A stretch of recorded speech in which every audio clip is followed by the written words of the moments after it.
আর একদিকে যখন মমতা বন্দ্যোপাধ্যায়ের কেন্দ্রে অমিত শাহ, শুভেন্দু অধিকারী, অন্যদিকে শুভেন্দু অধিকারীর গড়ে অভিষেক বন্দ্যোপাধ্যায় আজ কাঁথিতে সাংগঠনিক বৈঠক করতে চলেছেন তৃণমূল সেনাপতি। নন্দীগ্রাম সহ পুরো মেদিনীপুর নজরে রেখে এইভাবেই ঘুঁটি সাজাচ্ছে তৃণমূল, ঘুঁটি সাজাচ্ছেন অভিষেক বন্দ্যোপাধ্যায়। সরাসরি কথা বলবো, রয়েছেন প্রতিনিধি প্রবীর চক্রবর্তী। প্রবীর, কাঁথিতে অভিষেক বন্দ্যোপাধ্যায় এই যে স্ট্র্যাটেজি মিট, এটা সম্পর্কে কি জানা যাচ্ছে?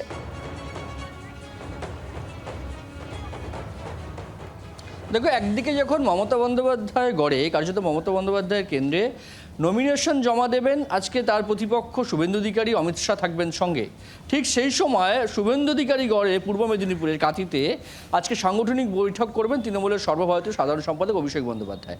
একদিকে যেমন কাঁথির দুটো সিট নিয়ে সাংগঠনিক বৈঠক, পাশাপাশি পুরো পূর্ব মেদিনীপুরে নজর রয়েছে তৃণমূল কংগ্রেসের, এবং তার মধ্যে অন্যতম হচ্ছে নন্দীগ্রাম।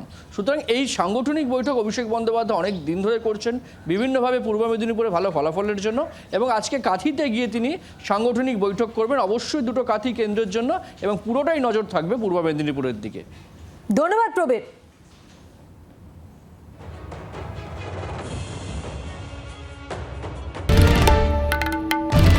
বাংলার আওয়াজ, বাঙালির আবেগ, জি 24 ঘন্টা।